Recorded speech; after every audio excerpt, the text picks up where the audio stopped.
Well, welcome everybody. I am super excited today because I'm talking about the ebook that goes with the Temple Grandin free webinar that is running at the moment. So this is partially a replay of an episode where I talk through the Temple Grandin ebook, but also a reminder to please watch the free webinar that's available now. Temple Grandin has been my mentor and hero for a long time, and we put a course together that at the time I literally thought was my best course, and I actually still believe that because I have, as I mentioned in a previous episode 2 ago, over the holidays, I went through all the reviews of all the courses and really looked at what you want next and what you liked. And I asked in the Temple course a question at the end in the evaluation, which I'm going to start doing on my other courses, which was, what would you say to people who are considering doing the course? And this is what people said. I didn't know about Temple Grandin, but it's so interesting hearing about her life story and hearing her insights into how best to support students with ASD. I love the snippets of the movie. So if you haven't watched the Temple Grandin movie, you get to see snippets. You don't need to have seen the movie. I highly recommend you put it on your must-watch list. It's with Claire Danes. It's won 5 Emmys or something. Anyway, it's amazing. Or Golden Globes. I've forgotten which one. And you should be able to find it on a streaming service. The next person said, why would they say you should do the course? Worthwhile not just for understanding autism spectrum disorders, but even to rethink how we cater for all diverse learners and why it's so important. Temple's lived experience was so encouraging to listen to. The next person said, parents and teachers would benefit, even those who don't currently have a neurodiverse or spectrum students, as concepts such as stretching, beginning with the end in mind, understanding mental strategies and memory will support all learners. I just loved that comment. That was like amazing. And this person said, I enjoyed this course because it was very practical and addressed a lot of issues that our family could relate to. It has made a huge positive, in capitals, impact on us as a family in our search for ways to move forward and to best support our child. It's certainly given us hope for a brighter future for our child. Thank you so much, Sue. I'm teary reading that. I got an email, it was a text message from a friend of mine, a colleague, who'd bumped into a parent who she'd taught their child many years ago and encouraged the parents to come to one of my workshops. And the parent said to my friend, can you please tell Sue that our son is now doing an apprenticeship to be a barber, and he wouldn't be there if we hadn't been to her workshop. I'm getting really teary, but she gave us hope. She gave us hope what was possible for our son. Up till we went to Sue's workshop, all we heard was all the negative. And I'm sure my friend and colleague played a role too in reinforcing that hope. But it warmed my soul to hear that he's doing an apprenticeship, but that the parents remembered. It was like 15 years before. My girlfriend did laugh in her message to me saying that she said, I asked the parents if I could tell them, and they were like, absolutely, et cetera, et cetera. But she said, what was funny is we were both trying to think how long ago it was, and it was like 15 years ago they came to your workshop. So I just love that. But then I read this and it reminds me of that. Reminds me of the parents that now have teenagers that have been given the tools and strategies early on by coming to my workshops or having my books or Teachers for You, So just end of last term, I did a workshop at a school with a lot of experienced teachers in a country town, and the number of people who came up to me at the end of the workshop and went, this is the best workshop I've done in 20 years. I go, how can that be? There has to be better workshops. And they're like, because it's so practical and everything you said I could relate to. And I know students like that. It wasn't just research and pictures of the brain. So I love that. But and I appreciate that, and people telling me that. But just a reminder, that we're all still learning. I'm still learning things. I loved when I got to work with Temple Grandin that I've read all her books multiple times. I've watched the movie every year. But actually talking to her and collaborating, I got a lot of new insights, and that's the stuff that's in the Temple Grandin course. Anyway, there's so many that are just like, I love this one. One person just said, just do the course.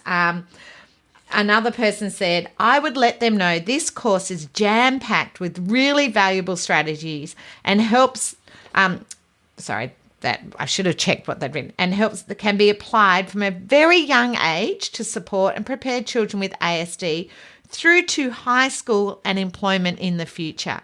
I just love that. This course really does go all the way from preschool right through to secondary. And I love what this person said. It's such a positive strengths-based course, and learning from both Temple Grandin and Sue was a very rewarding experience. So I thought that was great. And this one just cracked me up because the free webinar, the first lesson you can watch for the next 2 weeks. So please make sure you jump on my e-learning website or look for your emails that have direct access so you don't have to sign up again. I love this one because the first lesson's all about stretching. Somebody said, stretch yourself and just do it. This course is broken up into easily achievable chunks and modules. The information is relevant. You will have a greater insight and lots of aha moments. Sorry, got to turn the page. Of why child adult does a particular thing. It makes perfect sense when it is unpacked and explained. So what was it Molly Meldrum used to say, do yourself a favour. This term, make sure you watch the free webinar, the free lesson from the Temple course on how to extend and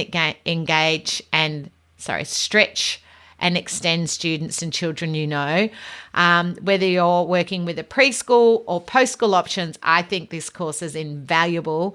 I would love you to join me for the Temple course. It's on sale now when hopefully you're listening to this when it's available. But you know what? Even if you listen to this course later, email me directly and I will give you the discount because I am so passionate that everybody should do this course. I really think it would make such a difference to you. In fact, somebody said that. Where did I say? Somebody said this. I think all teachers during training should have to do this course as a compulsory unit. For teachers in the profession, it should form a part of compulsory PD because it has the lived experience and then me explaining. As I say, I truly believe it's my best course. So I wish I could take this as a face-to-face course, but Temple Grandin doesn't travel outside America anymore. She wasn't traveling outside America, so that's why we did it on the Zoom and put it in this format. But I think it's more accessible and I think it's amazing. So I hope you can do the course this term. I'm going to put the replay going through the ebook. I would encourage you to download the ebook to go along with this episode because then you've got it on your phone to refer back to or on your device. So just download it as a PDF. And it just means you can go through and the way the ebook works is there's a quote from Temple and then me unpacking how you can apply this in your classroom, which is very similar to the course that you have Temple talking her lived experience and what worked for her and then me explaining what that means. So I highly recommend download the ebook, enjoy this replay of the previous episode. Even if you have listened to the me talking about the ebook, it was over a year ago. And honestly, you're probably with different children or at a different point. So it's always worth revisiting these things because you always hear something different. So enjoy and don't forget to email me if you have any questions or if you're listening to this later and still want the discount to do the course. I would love you to do the course. So happy listening to this episode. Happy reading the ebook if you're a reader. And happy learning. Jump on and watch that free webinar about stretching and extending. Hi, everyone. Welcome to the Sue Larkey podcast. As I always say, you have to embrace difference to make a difference. Let's dive into today's podcast.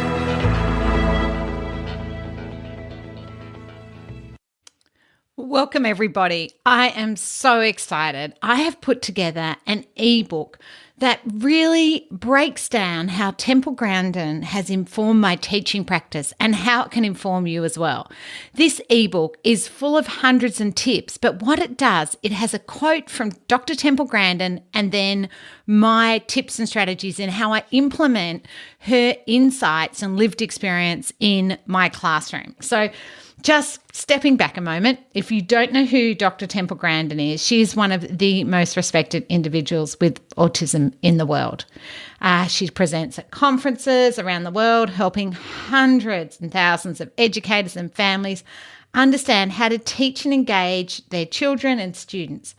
She's not only informed by a lived experience, also the latest academic and evidence-based research. And throughout the course, she refers to papers that I'm including in there for you to have a look at because it's just amazing. And I did not know about any of this research before she shared it. I went and read it all and it was just fascinating, absolutely amazing. And it really helped inform me, and I know it'll help inform you. But what is amazing about Temple, she was born in a time we didn't even have the word autism. Her mum was told to institutionalise her. She didn't speak until she was 3.5. But she has this amazing memory and able to share her insights and how it felt for her and what made a difference. But she's really honest too. She's really honest how horrible the bullying and teasing was. She's very honest about how her mother really pushed her and just extended her. And she's also very black and white about what kids on the spectrum should be doing. She wants more for kids. She believes that the kids on the spectrum can do so much if we encourage and extend them, but she talks about how to do it. She doesn't go, oh, you should extend them.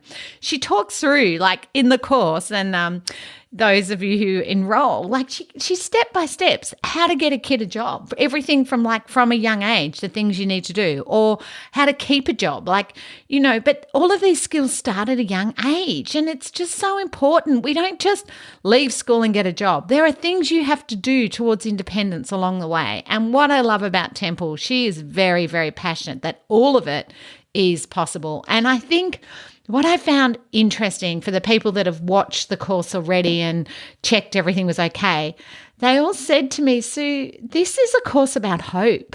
And I get teary, but I think it is. And I think for me, when I first read Temple Grandin's books, and I was working in an autism school, and many of you know I'd been in mainstream, I went and did my master's.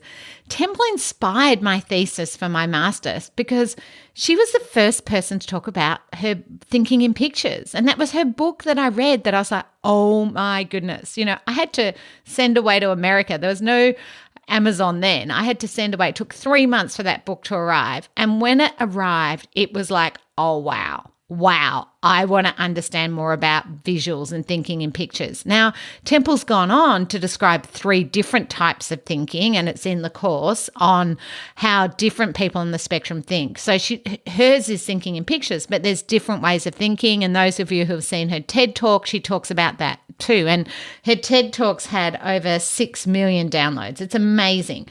But did you know that Temple Grandin was considered one of the top 100 influential women in the world in 2010, but it was alongside Barack Obama, Steve Jobs, and Oprah Winfrey. Like they were in the other 100. I mean, isn't this amazing? Someone like Temple Grandin, well, that doesn't sound right, but Temple Grandin, who was told to be institutionalized, is now one of the top 100 influential women in the world, alongside people like Barack Obama. I mean, it blows my mind. It really does, because I've met Temple. I've now collaborated with her to create this fabulous course, and I can see how amazing she is, but also what a strong advocate she is and why she should be in those top 100 influential women. But how amazing is this? And I did not know this till recently. She was also one of the top 10 college professors in the United States, like according to CEO World Magazine. So that is for her work with cattle and humane and lecturing at Colorado University. I mean, it's just mind-blowing that someone who didn't speak till they were 3 is now lecturing all over the world, but not only that, considered one of the top professors in the USA. I mean, it's amazing. Now, lots of you would have seen her HBO film on her life, and in the course, we do a lot of snippets from the film because, as she says, the film is so accurate in portraying her mind, her thinking. They rebuilt her amazing designs, and I think it's well worth seeing those snippets to remind us. If you haven't seen the movie, put it on your must-watch this year. But I love it. Now, if you're a read a book first, I would recommend reading Thinking in Pictures. Temple has a number of books all on my website, but I'd read Thinking in Pictures first. I think it was the most insightful, and also a lot of it's in the movie. And then I'd watch the movie second. If you're a read the book person, read it first. I just think you'll find it really helpful. So for me, Temple is just amazing and offers us so much insights and understanding. Now, it's interesting when talking to Temple and putting this course together for you, and this free ebook, by the way, it's a chicken and egg thing for me. Did Temple tell me about Thinking in Pictures and then I started using visuals?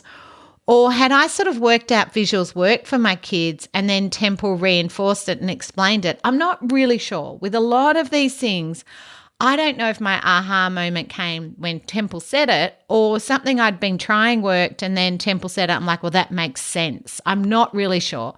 But the way I see it is what I always say, I wish I could climb in a child's brain and have a quick look around. Temple offers us that insight and understanding. She offers us that look inside how her neurodiverse brain works and how we can then best support our kids to give the best outcomes. So, a few things. Make sure you download the ebook. Check your emails. If you don't sign up to my e-newsletter, jump on my website. There'll be a link to download it. There is, just for 2 weeks, a free module or lesson available to give you an idea of what the course is like. I always would prefer you get to see what the course is like before you enroll in it. It's a 5-hour course, and as always, if you start watching it, it's not for you, do not worry. You can be refunded. The last thing I want any of you to do is watch a course that's not for you. Now, I just want to say, particularly for parents listening, that I know that I have called the course Strategies and Insights to Inform Your Teaching Practice and the ebook, but it is to inform your parenting too. And there's a bonus based from the book called The Loving Push on 12 tips for pushing, extending your child. And parents, there's a little bit of a chat for you there too and some information. But I just want you to know that this course is for anyone, whether you're working with adults or students. And although I have made it teacher focused, I promise you will take away amazing aha moments that you can apply to any age and stage. The reason I've made it teacher focused is because as a teacher, we need to use lived experience to inform our teaching practice. I am so passionate about that. And I'm so passionate that Temple Grandin should be one of our people that we listen to and hear what has helped her, and also what her mother did. I mean, her mum was amazing and her auntie, and hence why this is very informative for parents too. So let's have a deep dive into the ebook. The number one thing which I've just been talking about, but the quote from Temple is this: I think in pictures. Words are like a second language to me. I can't hear if there is background noise. I am functionally deaf in a noisy restaurant. So how does that inform us as teachers, as educators, as parents, as support workers? That tells us that when we're out in a noisy place or in a noisy classroom, many of our kids are not going to perform it the same way they would one-on-one in a quiet room. They're going to be different at home and out, and how exhausting it must be trying to block out that noise. That no wonder we need to use visuals. So in here, I've got 9 reasons to use visuals. 1, you can refer back to them. It remains constant long after the word's been said. So it's still there. If you're only on 1 bar service, if you've got a visual, you can refer back to it like a screenshot, right? it allows for that slower processing and that one bar service that we're going to talk about. It helps you prepare that without a visual, you don't know what's coming next. That's why we need a visual schedule. And Temple talks about chunking things, the importance of chunking things in the course, which was fascinating. Supports their learning. Of course it supports their learning, but it supports their independence. And for me, that's the most important thing. If it's written down, they're not relying on you all the time to prompt them, remind them, repeat yourself. But it also helps the kids move between activities, homeschool, that having a visual lets them know what's happening. And as Wen Lawson says, stops her having to fight for control. And Temple would say if her boss didn't write things down, she wouldn't have been able to complete half the things she did. You know, she had to do like learning to milk a cow. She needed a visual schedule. After she'd done it 3 times, she knew what to do. But what is important about visuals, it shows what's expected. Words can be so confusing. You know, words are so confusing, but a visual is very clear. And that's why I always say to you, it's a timer plus a schedule. How long helps you understand what's expected. And as a result, it reduces anxiety. So the more visuals, the less anxiety. And the same for me, timers. And I know some of you go, no, the timer makes the child anxious. Guess what? You need to practice using the timer. You need to practice. That's okay. Children who get anxious about timers also get anxious about making mistakes. Because remember, they don't have a plan B. So, we didn't finish on time. That's okay. We can finish it tomorrow. We can ask for an extension. These are all important skills. So have a think about that. So I absolutely love visuals and I highly recommend you think about using visuals. There's some more tips in the ebook that I recommend, like how to use visuals. But I know that we've talked about this lots of times before, but it's really important that you not only use visuals, but you think about how you're going to use them and make them consistent. The next one is, which Temple is so big on, is using their interests to extend them. So I found this fascinating. Burger Kings and McDonald's will not use meat unless it has been through abattoirs that uses Temple Grandin's design and humane checklists. In fact, she has designed 50% of abattoirs in Northern America. None of this would have happened without Temple's mother extending her by insisting she visited her auntie's ranch. This helped develop Temple's interest in cattle and resulted in her becoming a pioneer in the field of animal science. Temple is a strong advocate that all students and children should be stretched, extended, just beyond their comfort zone. She is very black and white about this. She is very much about kids need to be extended. Now, for me, it's about taking their interest and extending from there. It's finding something they're interested and passionate and engaged in and thinking, how can I use that? So for me, it's understanding a special interest isn't a barrier to learning. It's actually an opportunity to help children engage, to keep them motivated, to help them stay on task, but also to make them see what they're capable of. And in the ebook, it's quite funny because the person who I got to proofread it put a question mark because I had this same sentence from Anna Tulliman's in my book, The Essential Guide to Secondary School. Use their special interest no matter how bizarre. Use their special interest no matter how bizarre. I had that sentence 4 times and the person proofreading the book's like, this is repeated 4 times. Yes, because I want to emphasize it. It is so important. What do I mean by no matter how bizarre? Temple did her thesis on cattle mooing. Everybody thought that was bizarre. People are like, who cares how cattle moo? But she was like, they were trying to communicate. We wouldn't have had half the breakthroughs in the world without people who think differently and who want to investigate things like mooing. You know, Temple has made abattoirs more humane because of taking an interest in cattle and building it and making that into something interesting.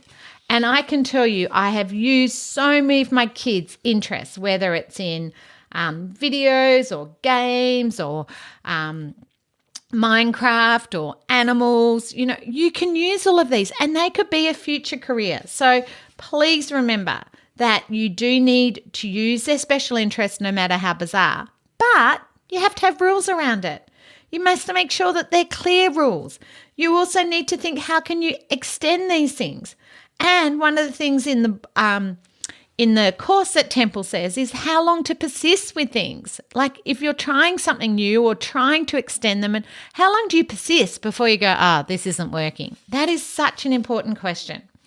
So the next one I found really interesting. So as I mentioned, Temple was one of the top university professors in the USA.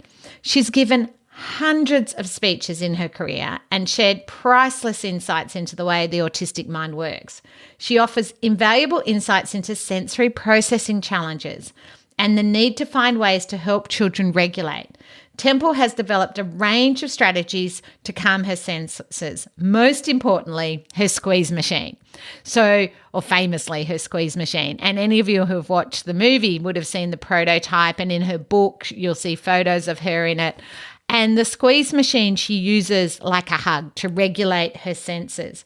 Interesting, she was saying when we were talking that when we were filming that she doesn't use it anymore. It broke and she hasn't fixed it because she actually doesn't mind being hugged anymore. That she's found with COVID, she's missing that sensation. So isn't that interesting? That machine, and I don't know, I'm just making some leaps here, desensitized her to being squeezed. And now she was able to enjoy being hugged by people, but now we're in COVID, she's missing that. I love that. How many of you have had kids who don't like something and end up loving it? Isn't that a classic of Temple desensitizing, understanding the physicalness? I love it. So in here, what I'm saying is Temple uses a range of strategies to calm her senses, and we go into them in depth in the course, but I want you to think, what do your kids need to calm their senses? And many of you have heard me talk about this one before, but this one is using breaks, having break cards, using preventative breaks, teaching children when they're calm, not when they're having a meltdown, not when they're anxious, teaching them when they're calm how to access these things, making sure they realize that when they do access these things, how it makes them feel better. The importance that they have a break, but learn to advocate and request a break and know how that makes them feel.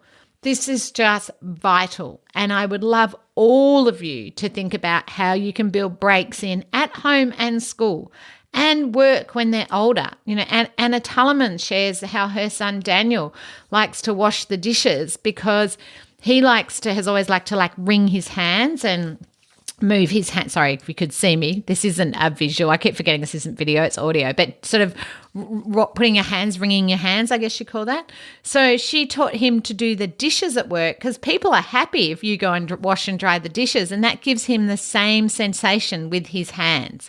So you've got to think, how can you get these things built into your everyday?